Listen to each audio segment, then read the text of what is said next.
5টা লাভ ইরানের এই যুদ্ধের পক্ষে এবং মুসলিমদের 5টা লাভ, যেটা আমি আপনার সাথে আজকে ডিসকাস করব এই ইরান এবং ইসরায়েল কনফ্লিক্টে। শুভ সকাল, আমি আইরিন জাহান। আমার চ্যানেল থেকে আমার বিশ্লেষণ এবং বড় বড় বিশ্লেষকের কথার একটা জাস্ট সামারি আমি আপনাদের জন্য তুলে নিয়ে এসেছি। ইরান এবং ইসরায়েল যুদ্ধে আমরা জানি ইরানের 1000-এর উপরে মুসলিম মারা গেছে এবং ইরানের অনেক বড় বড় কমান্ডার এবং 10 জনের উপরে পরমাণু বিজ্ঞানী মারা গেছে। তারপরও ইসরায়েলের কেন এত ক্ষতি? ডলারের ক্ষতি বা স্ট্রাকচারগত ক্ষতি সেটা নিয়ে আমি বলছি না, আমি বলছি ইসরায়েল স্টেটের ক্ষতি। প্রথমত, আপনারা খুব ক্লিয়ারলি কালকে ধরে একটা নিউজ দেখতে পাচ্ছেন, ট্রাম্প অনেক ক্ষেপে গেছে ইসরায়েলের উপরে। ট্রাম্প কি বলেছে? দুইটা দেশ স্কুলের বাচ্চা, স্কুলের বাচ্চাদের মতো লড়তেছে এবং ইভেন ট্রাম্প গালি দিয়েছে। ইসলির ওপরে চরমভাবে ক্ষেপেছে। এই যে ফাটল, এখানে মুসলিমদের কাজ করতে হবে। মুসলিমরা নাম্বার 1 ইনফেরিয়রিটি কমপ্লেক্সে ভোগে। মুসলিমরা ভাবে ইসরায়েল দখলদার একটা প্রচণ্ড শক্তিশালী রাষ্ট্র, যেটাকে ভাঙা অসম্ভব, যেটা ইরান প্রমাণ করে দিয়েছে মাত্র 12 দিনে। উইদাউট আমেরিকা দখলদার is not nothing. Without America যদি দখলদার এইসব মুসলিম দেশের সাথে লাগতে আসে, ওর অস্তিত্ব বিলীন হয়ে যাবে, বিশেষ করে ইরানের সাথে। সেকেন্ড, এই যে আমেরিকার ঘাঁটিগুলো 6টা দেশে যে ইরানের মিসাইল আটকায়, এই ঘাঁটিগুলো যদি ব্যবহার না করতে পারে তাহলে ইসলি শেষ। থার্ড, যেটা আমেরিকা তার সুগার ড্যাডি, ইসলির যে সুগার ড্যাডি ছাড়া ইসলি কিছুই না। জাস্ট আপনি একবার থিঙ্ক করুন, ইরানের মিসাইল যদি জর্ডান, ওমান, কাতার আটকানো না যেত, ইসরায়েলের আয়রন ডোম টোটালি ইউজলেস। 5 দিন কি 6 দিনে ইসলি ধ্বংস, কারণ ইসলি একটা ছোট্ট দেশ, ইরান অনেক বড় একটা রাষ্ট্র। ফোর্থ, আপনাদের আর একটা জিনিস চোখে আঙ্গুল দিয়ে দেখায়, গাজা, প্যালেস্টাইন, আমাদের প্রিয় ফিলিস্তিন বন্ধুরা, আমাদের প্রিয় ফিলিস্তিনের ভাই বোনেরা এই ল্যান্ডের সত্যিকারই ওনার। কারণ এত মৃত্যুর পরে, এত কিছুর পরও তারা কেন চলে যাচ্ছে না এই ল্যান্ড ছেড়ে? আপনি দেখবেন তেহরানে 12 দিন আগে, যুদ্ধ শুরুর 2 কি 3 দিনের মধ্যে ট্রাম্প বলেছেন তেহরান ছেড়ে তেহরানবাসীকে চলে যেতে। তারা কিন্তু যায়নি, তারা উল্টো শোভাযাত্রা করতেছে। দেখেন, তারা মিষ্টি বিতরণ করছে।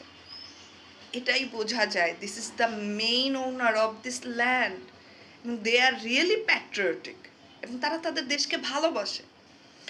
আর অন দ্য কান্ট্রি আপনি খেয়াল করে দেখেন,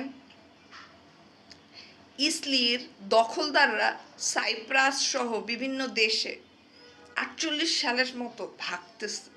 এটা দ্বারা আপনারা কি বুঝতে পারেন? তারা অত বেশি প্যাট্রিয়টিক না। আপনারা যে ভুল ধারণায় ছিলেন যে 1 কোটি জনগণ ওখানে বসবাস করে, তারা সবাই সেনা, আসলে তার না, আসলে তার না। তারা দেশ ছেড়ে পালাচ্ছে। তাদের আয়রন ডোম আছে, তাদের বাংকার সিস্টেম আছে, তাদের ভালো হসপিটাল আছে, তাদের ইকুইপমেন্ট ভালো আছে, তাদের ট্রিটমেন্ট ভালো, তাদের অনেক বড় একটা সুগার ড্যাডি আছে আমেরিকা, তারপরও তারা জায়গা রেখে পালাচ্ছে। Number 4, that is also important. আর একটা জিনিস আপনি খেয়াল করে দেখবেন, ইফ ইরান একটা পারমাণবিক দেশে পরিণত হয়, অ্যাট দ্য সেম টাইম, যেহেতু সৌদি যুবরাজ ক্রাউন প্রিন্স বলেছেন যদি ইরানের কাছে পারমাণবিক ওয়েপন্স থাকে তাহলে আমাকে বানাইতে হবে।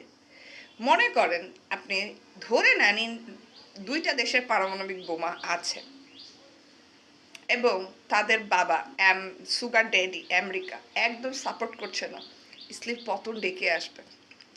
And the number and last number, this is the most important, and যেটা আসলে আমি রিসার্চ করে যেটা আমার তথ্য সেটা হচ্ছে, যদি আল্লাহ চায় এই আমেরিকা এবং হচ্ছে তার যে মিত্ররা, যুক্তরাষ্ট্র বলেন, ফ্রান্স বলেন, জার্মানি বলেন, এই যে ক্রিশ্চিয়ান সোসাইটি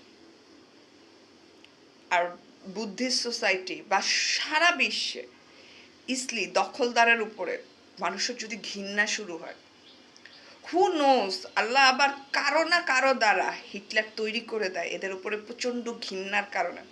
মনে করেন যেই সোসাইটিতে গেছে সেই সোসাইটিতে বেদম প্রহার।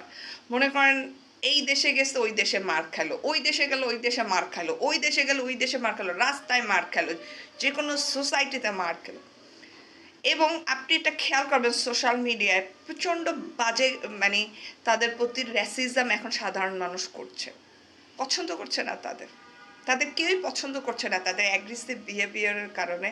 এবং আমাদের শহীদ ফিলিস্তিনি ভাই বোনের যে যে চিত্র, আপনারা মনে করেন ওরা মেরে, মানে ওদের মেরে ফেলছে, বোমা মেরে ওরা উড়ে গেছে না, ওদের যে এই যে ভয়াবহতা, ওদের যে মৃত্যু, ওদের যে বাচ্চাদের যে করুণ দৃশ্য সবার চোখের সামনে, এই থেকে যদি হু নোস, আল্লাহ চায় আবার অ্যাডলফ হিটলার তৈরি হয়, আবার নাৎসি তৈরি হয়, ধ্বংস হয়ে যাবে তারা।